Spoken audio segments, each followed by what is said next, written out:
And it isn't just Luthor who suffers. Oh no. His sidekicks vanish almost immediately. They do. Otis bumbles during the prison break, then gets left behind. Tessmacher helps Luthor escape, gets a couple affectionate swindles in, then disappears from the film altogether. Meanwhile, Zod, Ursa, and Nan are on the rampage. That gives us 6 villains total. Maybe the producers figured if you buy 5, the last one's free. This is the Marxists at the Movies podcast. Marxists at the movies, bright and raw, breaking through the reels to rewrite the law. Workers of the world in every frame, changing the credits, rewriting the name. Welcome to Marxists at the Movies, where we're always asking the musical question, can you read my mind? I'm Edward Michael Francis. And I'm also Edward Michael Francis. Yeah, we're like Superman and Clark Kent, except we don't need a phone booth. We just need a strong opinion and maybe a union card. Today's episode is titled Superman 2, Kneel Before Reagan. Hello. That's right. We're tackling the messy, campy, and terrifyingly political sequel that gave us Zod, Ursa, Nan, some fairly questionable ADR, and also a sneak preview of the neoliberal future. The full article is already up on Patreon if you want to read it. And we've also got a brand new website where all of our work lives in one place.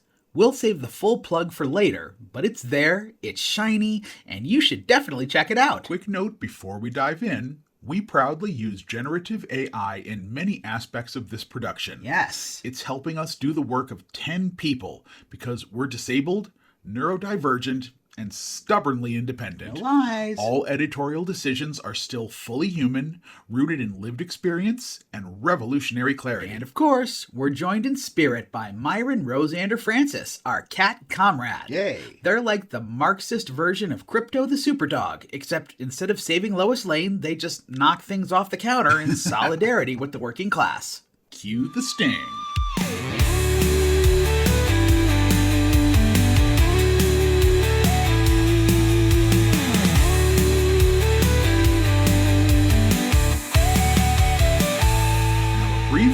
About spoiler warnings. Yeah? They are our kryptonite. Yeah. We don't care about such capitalist nonsense, and if you do, this probably isn't the space for you. Yeah, spoiler warnings are like phone booths. Totally pointless now, and Superman doesn't have anywhere left to change. So let's get into it. For us, it really begins in 1982 when our folks brought home a Quasar VHS recorder. Swanky. Wood paneling, no remote, a machine that looked like it should have come with a side of shag carpeting. And of course, like every good 80s family, we did microwave popcorn, sweating to the oldies, and of course, piracy! Taping anything and everything off premium cable. That's how Superman 2 entered our house. Through a felony, technically punishable by a $250,000 fine and 5 years in prison. If memory serves, Pete's Dragon was right after it on the tape. You're right. But Superman 2 was the one we obsessed over. We watched it nearly every day until the picture warped, the colors bled, and the tape itself rattled like plastic bones. In our house, this wasn't just a movie. It was the movie. Our first superhero story. The one that seeped into our psyches before we even had language for what stories could do. And here's the thing about formative texts. What's that? They educate far more than they entertain us, even if we don't notice. As kids, we took in the capes, the eye lasers, the Terence Stamp snarling, "Kneel before Zod!" Quite right. But as adults, we can see the deeper lesson. Dissenters condemned as villains, feminism twisted into caricature, Quite. order framed as more important than justice, and authoritarian masculinity swooping in to restore the so-called natural order. Superman 2 was already a primer in Reagan's America, years before we even knew who Reagan was. To get what Superman 2 really meant in the early 80s, we've got to look at the baby boomers. Back in the 1950s, the comics were in their heyday. Correct. Cheap, brightly colored stories where the strongest man alive bent steel with his bare hands, but never once questioned the world that handed him the steel in the first place. And for kids raised on Leave It to Beaver ideals, that was perfect. A dad figure in tights who always made things right. Indeed. Capitalism loves that myth. One special man fixes everything. The rest of us just watch. Then television doubled down. George Reeves as Superman from 1952 to 1958 gave boomers a smiling suburban protector. Calm, polite, endlessly good. He was the living promise that those in power could always be trusted. By the 70s, the myth scaled up again. Yep. Donner's Superman the movie turned childhood comfort into cinema spectacle. Grand landscapes, operatic music, and Marlon Brando's voice booming like the universe's dad telling us it's all going to be fine. And once again, no space for collective power. Just the exceptional man handling it all while the masses looked on. For the generation living through Vietnam, Watergate, and an energy crisis, that was soothing. For those unfamiliar, the exceptional man is the myth that history turns because one guy shows up. False. Henry Ford gives us cars, Steve Jobs gives us iPhones, Columbus discovers America. Hitler, well, he's the worst possible sequel. Worse than Breakin' 2? Yeah, Hitler was more break into gay little mustache boogaloo. And the joke is always the same. Forget collectivism, just wait for the great man. Quite. Good or evil, while the rest of us sit in the audience. By 81, those long-haired protesters had traded in the bullhorn for a mortgage. Right. They were managers, homeowners, sliding into corporate jobs, pulling the lever for Strom Thurmond. The me decade of the 1970s curdled into the greed decade of the 80s. And Superman shifted with them. Truth. The same myth that once consoled them as kids now mirrored their adult lives. Precisely. Disciplining rebellion, enforcing order. What had been radical in the 60s, civil rights, gender equality, anti-war protest, was now rebranded as family values. Ew. The counterculture got packaged into lifestyle. Gross. Formerly bell-bottomed hippies who once shouted power to the people were suddenly praising their 401k. And Superman 2 landed right in that moment. A story about crushing dissent with the exceptional man at the center. Wah, wah. Everyone else either falls in line or disappears. By 1981, Superman wasn't the rebel's fantasy anymore. He was officer-friendly in spandex.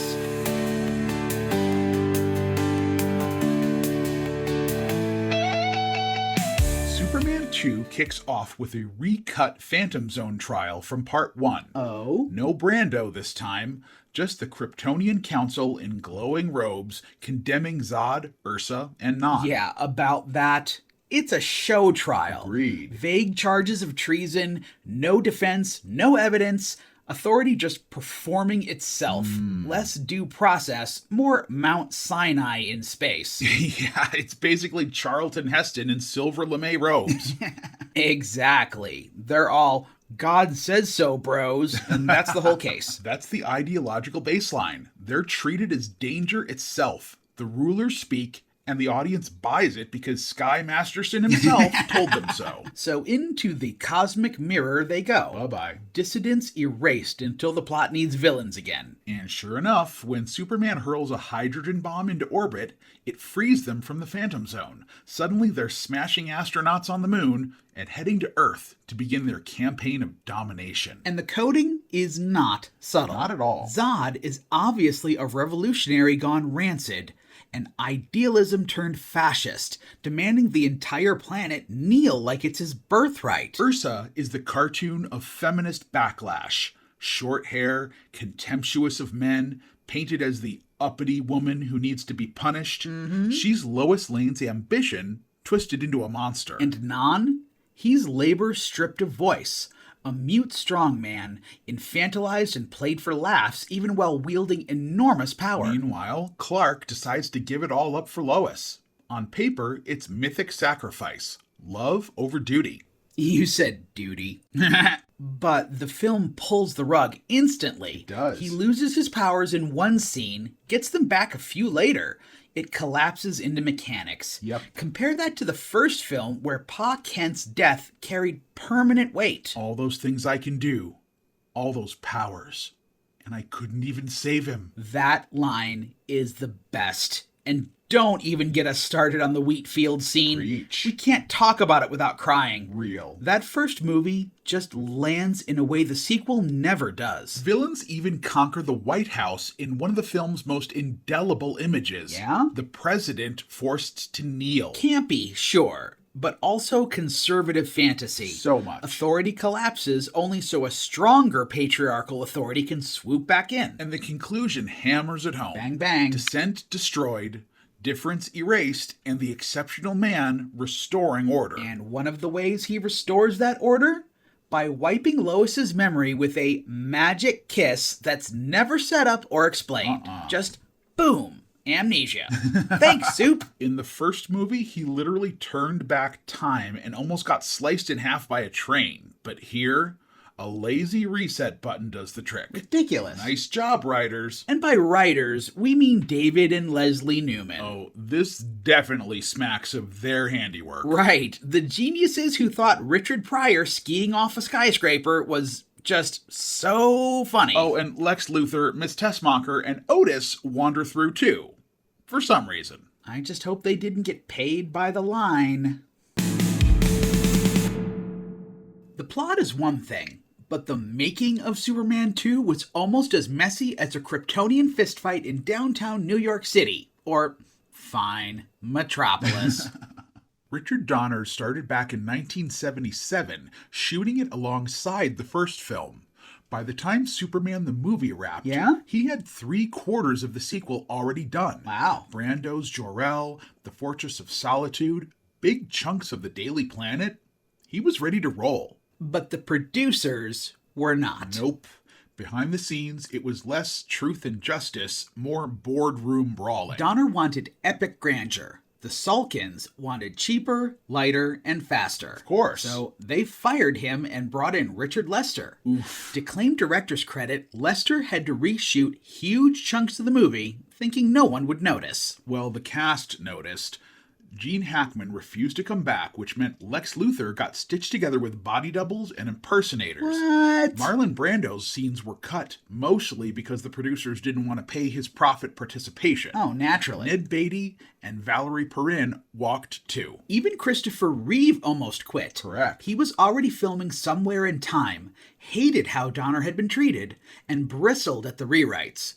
He used that leverage to renegotiate for more money and creative input. It worked, though, as Superman 3 and 4 proved, more Reeve wasn't always better for the franchise. Margot Kidder summed it up later. Quote, they fired Richard Donner because they didn't want to pay him, and he was the reason the franchise had worked in the first place. And the drama didn't end in 1981. Fans whispered for years about Donner's unseen cut, but the real spark came when Kidder casually mentioned he'd practically finished a different version. That remark snowballed into petitions until Warner Brothers finally caved. In 2006, Superman 2, the Richard Donner cut, was finally released. The cut itself was cobbled together from Donner's footage, bargain basement CGI, old screen tests, and Brando's restored Jor-El. Not even remotely seamless, but closer to the sequel he wanted. Right. And it exposed just how much of Lester's version was compromise pasted over chaos. And we'll be right back. Each flickers with a revolutionary beam. The heroes rise from the factory floor, challenging the scripts and demanding more.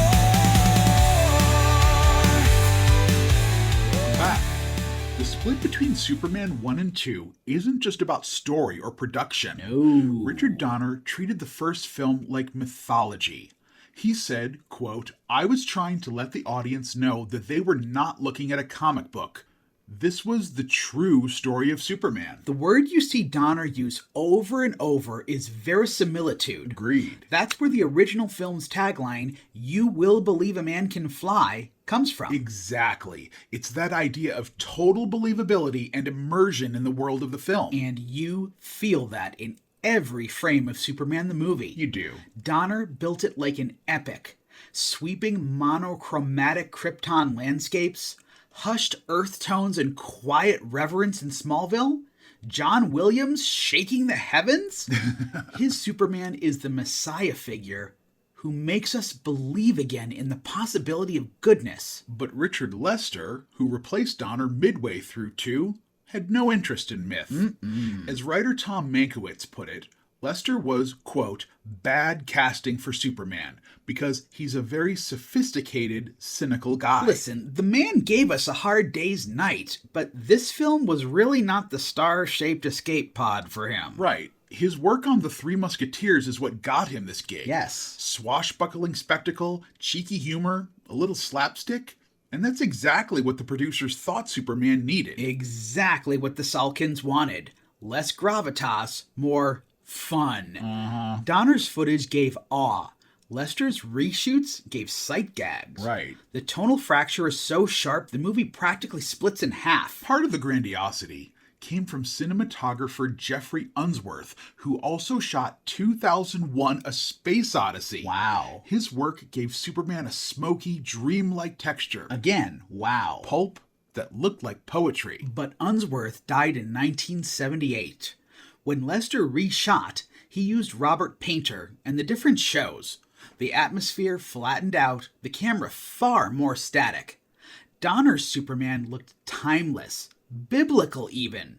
Lester's looked like British television. And that tonal fracture was political as well as artistic.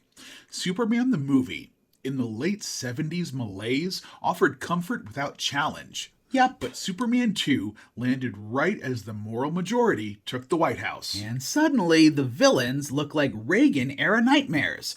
King Edward turned Mussolini. Totally. Gloria Steinem twisted into Cruella de Vil. And John Henry reduced to Hulk Hogan. Even Superman's body gets a makeover. Reshot to look harder, more imposing, and as lavishly tailored as one of First Lady Nancy's designer ball gowns. Conversely, Lois Lane is softened too. The ambitious journalist of the first film is dialed back into romance and longing. She was. At the center, Superman shifts from tragic savior to paternalistic strongman. Quite right. The disciplinarian restoring family order. And you really see the consequences when Lester takes full control of Superman 3. That film is pure Lester. Broad comedy, slapstick, and the most disturbingly violent cyborg transformation ever in a PG film. That scene literally haunted our nightmares until we were well into our 20s. Yeah, PG-13 couldn't come fast enough for us. But at least 3 knows what it is. Silly, yes, but consistent. Completely agree. Within that chaos, there's sharp satire of corporate greed, a strong anti-drug current, and the bold evil Superman sequence that actually digs deeper than 2 ever did. The grandeur is gone, but there's personality. Superman 2 feels positively bipolar in its tone. Superman 3, bizarre as it is, has more soul. Donner wanted you to believe a man could fly. Lester wanted you to laugh about it.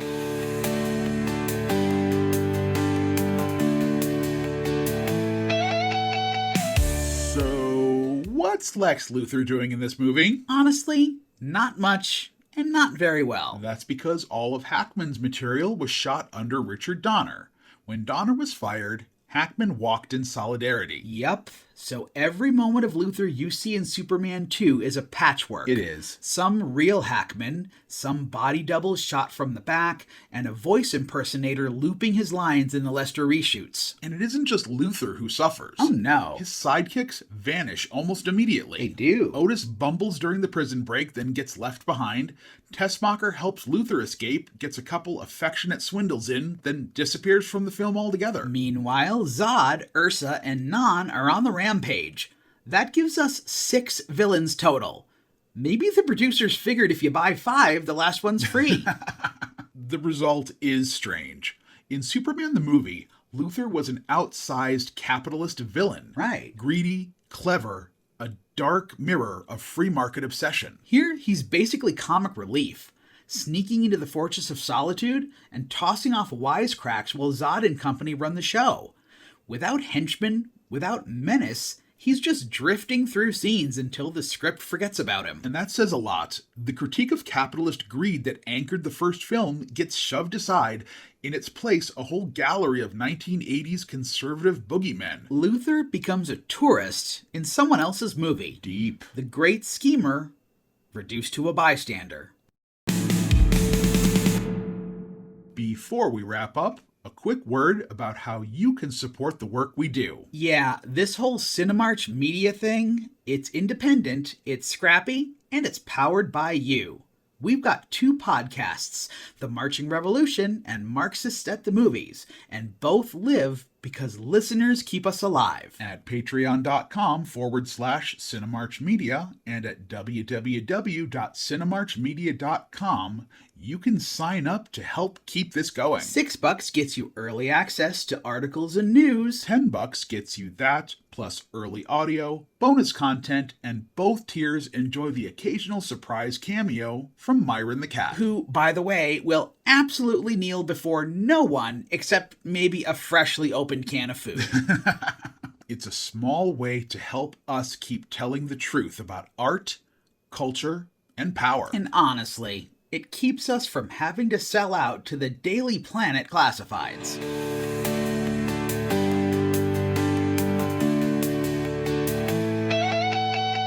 Comrades, if there's a performance in Superman 2 that still doesn't let go, especially now after his passing, Yeah? it's Terence Stamp's General Zod. Stamp died on August 17th, 2025 at age 87. And you know what? This actor handed us one of the most unforgettable villain performances in blockbuster history. He once said he nearly walked away from acting until Zod came calling. That role revived him and gave us a character we still quote like it's ritual. Exactly.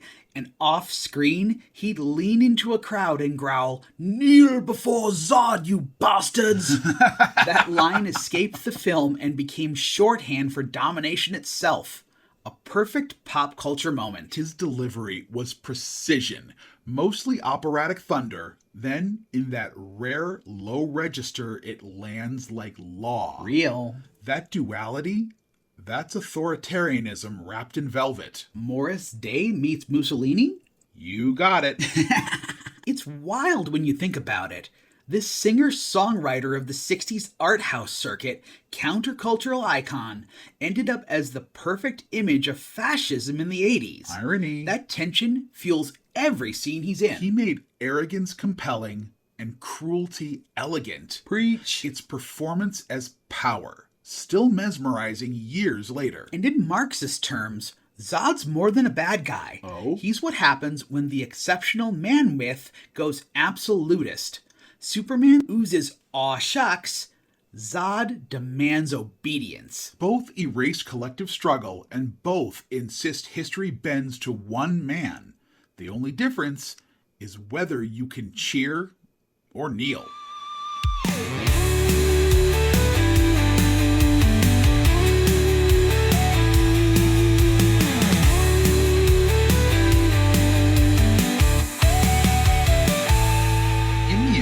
Superman 2 isn't really about Superman at all. What then? It's about the baby boomer generation who shaped him. Of course. By 1981, they weren't wide-eyed kids with comics anymore. They were homeowners, managers, and slipping into conservatism. And the Superman they got reflected that. Not Donner's mythic savior, Nope. but an authority figure whose job was curbing revolution and promoting a conservative ideology. Look at the villains. They're the ghosts of what that generation pushed aside. Indubitably. Revolution, feminism, labor power, all flattened into cartoon threats so the audience could cheer when Superman stamped them out. Because rebellion that once felt liberating in the 1960s Yeah. was now treated as dangerous in the 1980s. And yet, in 1982, there were still kids like us on Gallagher Road in suburban Chicago, parked in front of a wood-paneled Quasar VHS, Yes. running that tape until it was ground into a plastic pulp. For us, it wasn't a GOP allegory. It was just magic. We were wide-eyed enough to believe. Only later did we start to see the damage underneath the spectacle. The way the film quietly taught us that dissent was villainy, that women who stepped out of line were dangerous, and that power always circles back to the strong man. That's the legacy of Superman 2, a film stranded between Donner's transcendent classic vision and Lester's pop cynicism. Which brings us to the question we always have to ask. Where does this one land on the hammer and sickle scale? We wanted an operatic continuation of Donner's epic. What we got was BBC lighting, cheap gags, and Reagan-era politics. So, no, Superman 2 doesn't outshine the original. In fact, we honestly like Superman 3 a little better. But that's a story for another time. What's the rating? 1.5 out of 5. Ouch! It's a harsh rating, but a fair one given how backslidden the messaging got in this one. The myth got hollowed out, and all that's left is propaganda in tights.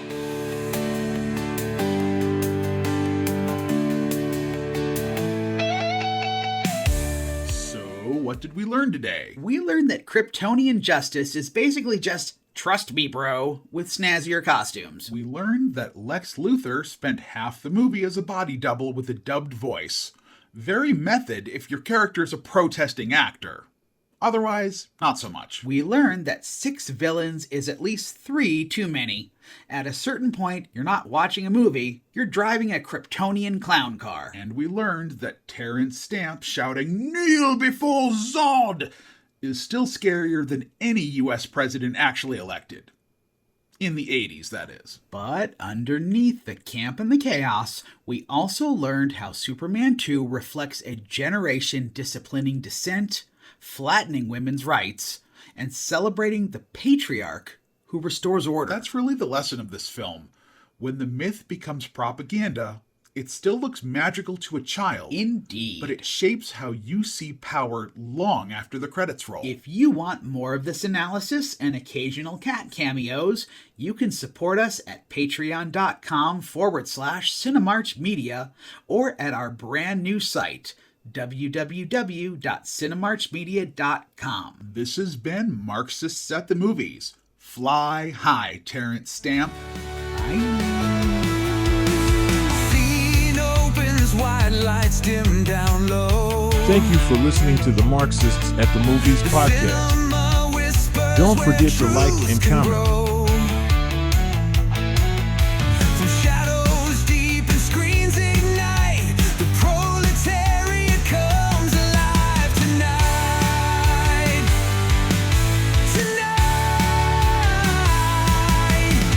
Marxists at the movies, bright and raw, breaking through the reels to rewrite the law. Workers of the world in every frame, changing the credits, rewriting the name.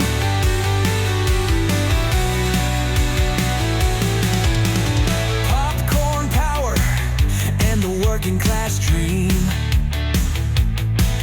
Each flickers with a revolutionary beam.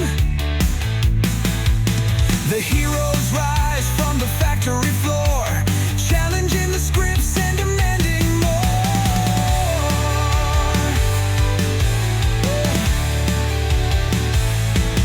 Behind the velvet curtains lies the fight. Directors of destiny taking the light. The dialogue chimes with justice in stride. The proletarian walks where stars collide. Unite. Marxists at the movies, bright and raw, breaking through the reels to rewrite the law. Workers of the world in every frame, changing the credits, rewriting the name. Blockbusters topple in an epic Copyright embrace. 2025, Cinemarch Media.